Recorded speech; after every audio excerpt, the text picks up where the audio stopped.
Hey y'all. Hello. Hello. Hi. Bienvenidos a todos. Welcome everyone. This is our first segment of our new show called BilingLutes. Woohoo! And we are excited to unpack topics across this 5-week series. Our goal for this mini-series is to integrate Spanish language and bilingual culture to PLU's identity in order to strengthen a sense of belonging among our Latinx students and community members. We recognize there's a rich history and a very large diaspora that consists of the Latinx identity. And we hope that BilingLutes can be a starting point for many conversations and for you to meet some of the PLU folks who are invested in supporting the Latinx community. Yeah, so hola, me llamo Luke Ruiz. Pronouns are él, he, and him. Y yo trabajo en el Diversity Center en PLU. También soy mexicano-americano. Y mi familia vive en California. So blessed to be here with y'all. Hola, yo soy Adela Ramos, soy profesora de literatura inglesa en PLU. Mis pronombres son she, her, hers, ella, suya. Yeah. I never say them in Spanish, which is an interesting question we might want to talk about someday. Y tengo 10 años trabajando en PLU. Mi mamá es originaria de Guadalajara, Jalisco, mi papá de Michoacán, y yo nací en la Ciudad de México, y mi mamá migró a Estados Unidos cuando era una niña de 8 años. So I, like Luke, I'm also Mexican and American. Y estoy muy contenta de estar aquí y de que estén con nosotros. Bienvenidos. So we're excited to have a guest is a PLU alum and former D Center advocate. So Saiyare Refaei. Bienvenida, Sai. ¿Cómo estás? Bien, bien. Gracias por la invitación. Do you want to tell our audience a little bit about you and not just your connection to PLU, but what you are doing these days? Sure. So my name is Saiyare Refaei, they, them, she, her pronouns. An alum, PLU, used to work in the Diversity Center with Luke. These days I've been working at the Pierce County Conservation District and doing a lot of things within our urban agriculture program, so supporting local gardeners and particularly our immigrant refugee populations, ensuring that they can grow some of their traditional foods and kind of supporting them on the back ends of a lot of things. I've also been organizing a bunch, been part of a group called Resistencia, and supporting efforts to stop deportations and shut down the Northwest Detention Center, or recently renamed Northwest ICE Processing Center, located on the Tacoma Tide Flats, and also do community art and some other things. A lot of wonderful things. Luke, did you want to say something? No, I was just gonna say, yeah, Sai has been a lovely community member and such an awesome advocate for our community. And if you're in Tacoma, I encourage y'all to get to know Sai and the awesome work they do. Yeah, and you can also see her artwork in the downtown murals, and I think you were just painting a few when the pandemic began, right, Sai? Yeah, right as we were starting to quarantine, I got to go outside. So yeah. And they're beautiful. And I think there's one I've seen on, correct me if I'm wrong, is it 9th Street? Is it South 9th Street, or? There's, if you're talking about the storefronts, yes. Those ones are located on Pacific Avenue downtown. Some of them have been taken down now that stores are starting to open up again. But the first one was on Stockless Goods, closer to 19th and Pacific, I believe. Awesome. Yeah, so all our audience members should kind of look out for those as well. And as Luke was saying, Sai is a really awesome, and as you probably heard from her introduction, kind of multi-talented and just vibrant member of our community who is doing a lot of really important advocacy work. And so we were really excited for her to be our very first guest today, when among other things, we're going to be trying to think about the connection between the choices we can make during times of COVID-19 and who gets to kind of make certain choices that help to protect their well-being. And so one of the things that's been coming out on news outlets for sure, but also on a lot of the health experts' websites like the Center for Disease Control and Mayo Clinic websites is the importance of resting and taking care during the pandemic. And I mean, the reasons to do so seem obvious, but I think it's not extra to kind of just name them. Among them, there's the need for 7 to 8 hours of sleep every night so that your body is healthy and can resist a virus much more effectively. Experts are also recommending taking breaks from social media, which as many and increasingly more studies have shown actually produces anxiety instead of alleviating anxiety, which is what we thought it would do when we first started engaging with those platforms. They also recommend taking rests from news, right? Because I think many of us are tempted right now to keep looking at updates. And that can be, I mean, that's important because we have to remain engaged, but it's also important to take breaks and kind of give yourself a chance to kind of recenter yourself and take perspective and reflect. And so we want all our audience members to definitely practice those ways of self-care. And also we wanted to start our 5-episode series thinking a little bit about what it means to be in a pandemic when you don't have the option necessarily to rest, or you don't, in the case of some important community members who we don't necessarily think of very often, unfortunately, you don't have the option to protect yourself. And what we're referring to here has to do with something that came up a lot in the news this week regarding how certain prisons around the country are seeing really awful outbreaks, and how in our immediate community, the Northwest Detention Center has been also experiencing the fear of either staff members or migrants having the virus and then being subject to one of these really dangerous outbreaks. And so Luke is going to tell you a little bit more about how this is playing out in the detention center specifically. Yeah, so as Saiyare mentioned, there's the Northwest Detention Center, also known as the Tacoma Ice Processing Center. It's in the Tide Flats. If you've ever been to Tacoma, you'll notice like the big drawbridge that says Port of Tacoma on it. And it's literally right across that bridge. You can literally walk from downtown right to the detention center. And it was opened in 2004 by the Department of Homeland Security, and shortly after purchased by a private corporation, GEO Group, which is the largest, and it's one of the largest migrant detention centers in the U.S., housing up to 1,575 detained immigrants to the U.S., which is directly relating to what we're talking about today, is the outbreak of COVID and some of the ridiculous conditions that we've noticed from our brothers and sisters who are behind bars right now. And so wanted to unpack some of that, especially in a time of when we're talking about rest, who has the privilege to rest, and fighting for the rights of our fellow brothers and sisters right there in the Tide Flats.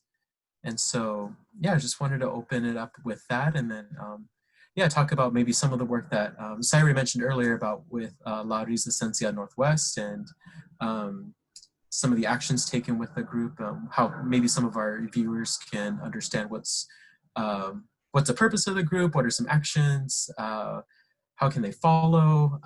We'll be able to put some links to the Instagram and Facebook accounts, because we know that's a pretty big platform where a lot of information is shared, and people can get resources that way. So I think we can start it off with it right there. And if you want to, tell us a little bit about what you think, Sai, and what are the impacts of COVID, but also in general, like the Northwest from the Northwest Detention Center on our economy. Sure. Well, thank you for introducing that that space. La Resistencia started by and for undocumented folks, really hoping that there would be kind of leadership from undocumented community locally to support folks who are currently detained at the Northwest Detention Center. Rallies and gatherings started to happen when news of a hunger strike was happening inside of the detention center about 6 years ago. And that just spurred a lot of organizing, right? And so whenever we hear people inside prisons, inside detention centers on hunger strike, we know that something is wrong inside because people are refusing to eat. And so La Resistencia has really taken a stance to listen to the leadership of people organizing inside of the detention center. We really don't do a lot of things without their consent, and we listen to their demands and really try to vocalize that on the outside. Now more than ever, people being detained are wanting their stories heard. And so we're currently in contact with 30 families and different individuals who are being detained because they're fearful of dying of COVID inside of the detention center. Even prior to this global pandemic, conditions have been reported to be really terrible inside, but no accountability has been taken place. So prior to COVID, there were complaints of finding maggots in food, people not getting the health support that they need, or medical attention, and so forth. People being put into solitary confinement as a punishment, and for speaking out about things that were happening inside. So we know that, that ICE itself was an entity that was created post 9/11 as like a really racist tactic to criminalize migrant people, refugees, immigrants. Within our lifetime, right? Like maybe 17 years, and yet they've become such a force that doesn't even seem to follow their own rules. And when you have a private corporation that is profiting off of every bed that's being filled, of course, more people are wanting, or ICE, I would say, and Geo Group are wanting more people inside of the detention centers, regardless of a global pandemic happening. And so,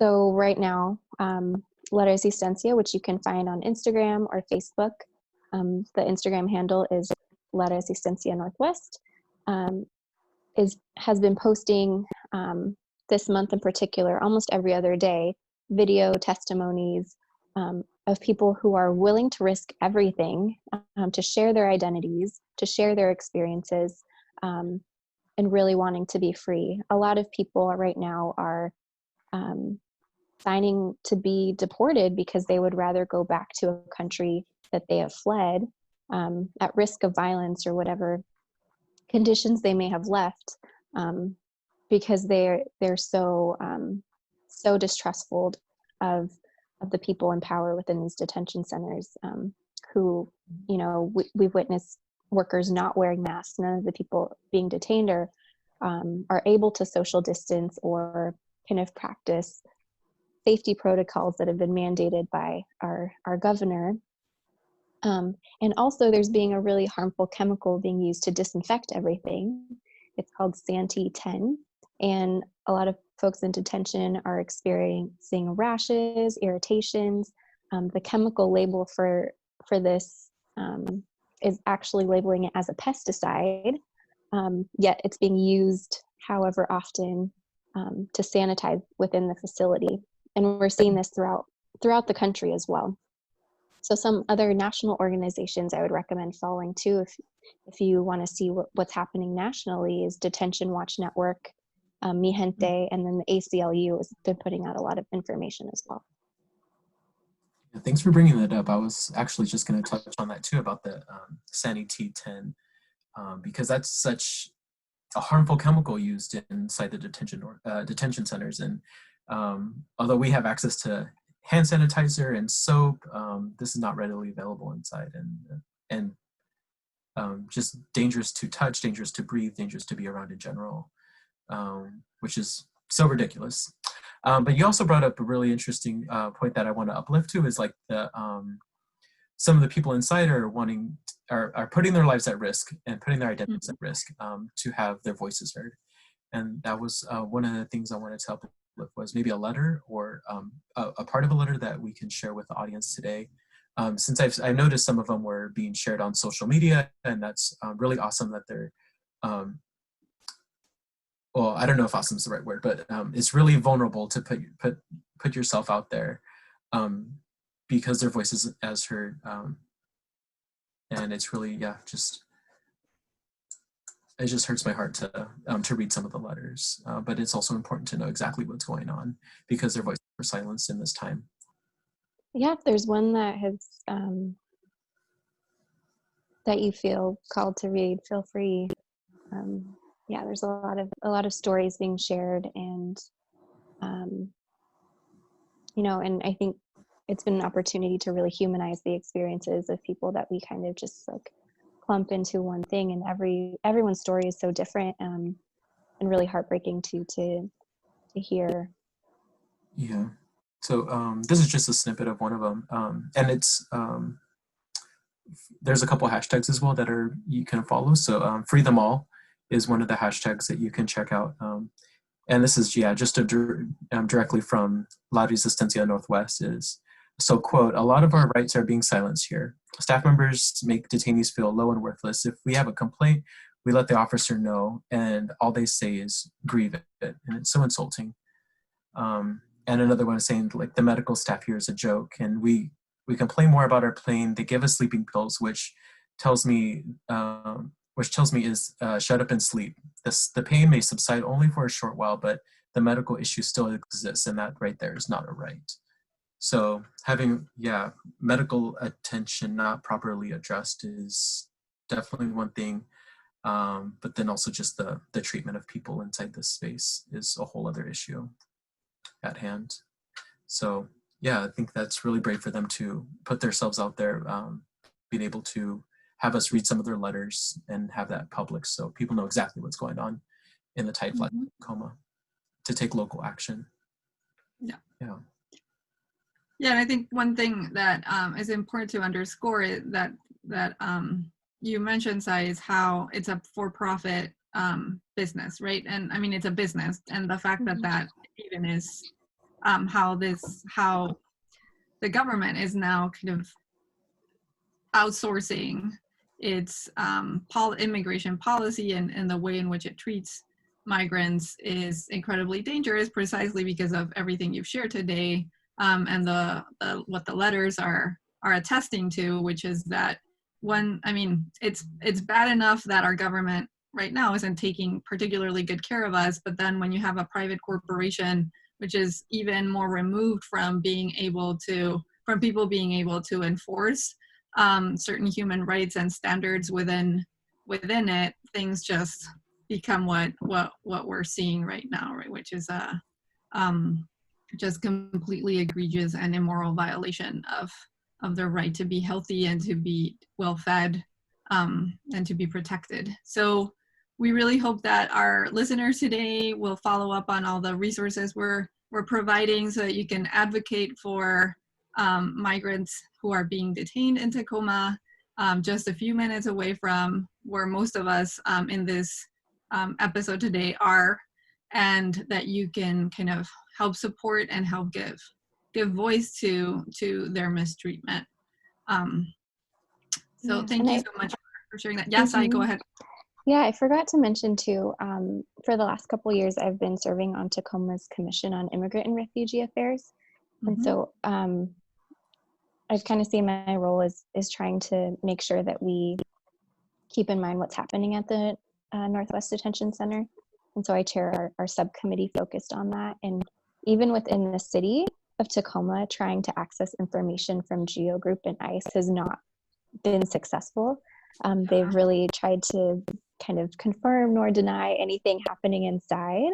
And even our health department within our county can't access any information or do any like check on anyone unless it's related to food issues.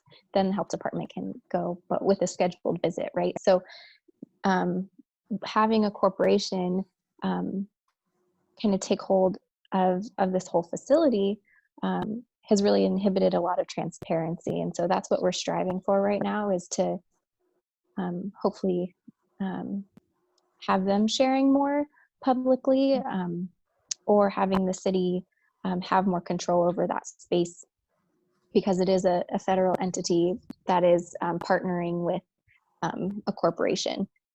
And so it's a little bit complicated, a little bit more complicated than a lot of other facilities in that way. Mm-hmm. Mm-hmm. I want to wrap this all together too, is I think nationally we've seen many Black Lives Matter protests come up, and especially with the concept of defund the police, and that's related to ICE, as ICE is part of the police, and taking a huge chunk of money from our local governments, national governments, to fund this racist corporation, basically. And so, yeah, at a recent rally, there was the Chinga la Migra chant, and then so it's kind of been taken a twist as well as Chinga la Poli Migra, or Poli, yeah. So it was, and so I thought that was very interesting to not see these as separate pieces, but like when the police is talking about defunding this part of the branch of the police as well. So and we have to remember too that like police, sheriff departments historically were created to round up slaves, right? To protect property, essentially. And so we still see that today, and how ingrained that racism is in targeting Black and brown people, and the biases that are really kind of reinforced in those positions. And definitely ICE is part of that system as well. Yeah, so it's a good reminder that when we're thinking about surveillance and policing, we have to think about migrants as well, which, I mean, I think they've been in the kind of fold of the protests for sure, but I think it would be helpful for us, at least this conversation has really been a good reminder for me, that when we're thinking about police, we are thinking about ICE as well, right? We're thinking about property, about borders, and kind of who gets to feel protected, and who's seen as the threat ultimately. So that this is super helpful and clarifying. And these issues are still rooted in anti-Blackness too, of which immigrants, which refugees are depicted as criminals in our society, right? And we know that with the closure of borders, you know, our southern border has been targeted, and much more than our northern border, not even to recognize that folks stay in our country predominantly on overstayed visas, versus crossing physical arbitrary borders. And that like there was some unfortunately we have to kind of start to wrap up, but recently Mexico started to ask, I think it's the Arizona-Mexico border, Americans not to come in because they're bringing the virus into Mexico.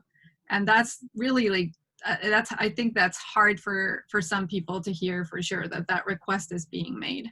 But I mean, I think it's important for us to challenge the narrative of everything always coming into the U.S. and the U.S. not taking anything beyond its own borders.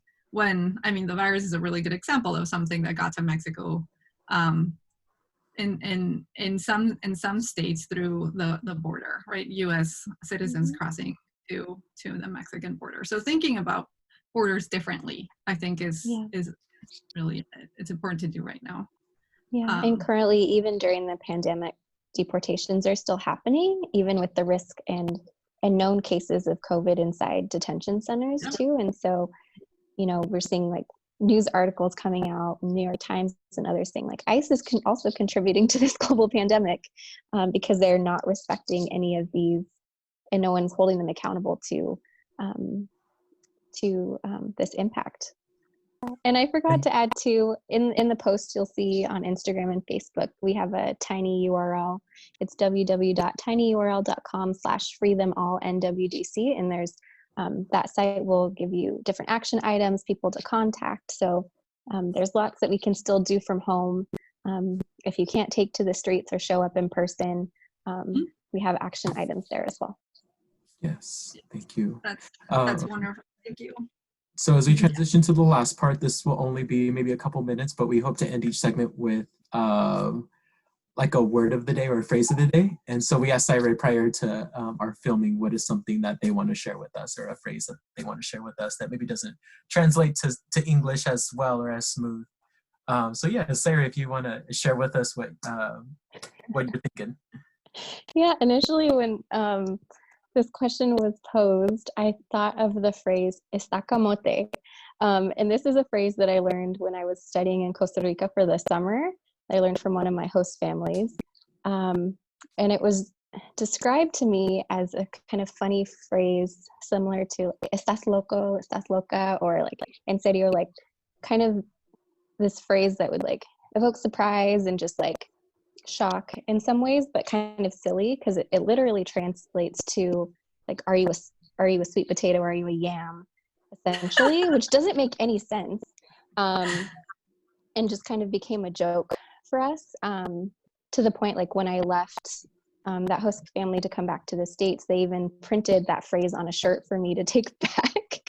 Nice. Do you have any thoughts on camote, Luke, or is it? I was actually thinking about when Saiyare said that went to Costa Rica, I was like, well, one thing I picked up was pura vida. That one's said a lot, and you know, coming family from Mexico, we don't really say pura vida, or it's like it's not a phrase that we use in Mexico. So that was a new one for me, and it was really fun to like just as it's exclaiming excitement just for life, and so that really makes me look at like what is the cultural meaning behind it too? Like, how do you use it as an expression? Like, how do you live life? Yeah. Like pure life, like pura vida, pure life, or like, and just a greeting to one another. Oh, awesome. Yeah. That's what I was going to ask you, how it's applied. Yeah, it's like used for everything. It's really used for like everything. So it's like how you just say pura vida, or? Yeah. Yeah. And it's interesting great. Too, you know, as we're talking about like health and defunding the police, Costa Rica is rated the happiest country in the world. They do not have a military, and they have universal health care. So that's telling. That's telling, I think. That is telling for sure. Yeah, I think the U.S. recently was, I think it's at its lowest, its point of least happiness in its history right now. But I think, I mean, if we do this moment right, we can actually get back to or redefine kind of our sense of happiness. And I think that we need to use this moment appropriately. We're being given lots of opportunities, and Sai certainly gave us lots of opportunities today that we hope people are gonna follow through with. So I think we're unfortunately out of time. But again, thank you so much, Sai, for being here. It's we've learned so much. Thank you so much for sharing it, and hopefully we'll be able to do this again sometime with you. And thanks to everybody who joined us. Luke, what would you like to say? Thanks so much for the opportunity. Next week, we'll be talking a little bit about the Afro-Latinx culture and have a surprise guest with you all. So hopefully that next episode with us. Yes, so tune in again next week for Afro-Latinx identities, cultures, and questions. Okay, thank you everyone. Take care. Okay. Bye. Ciao.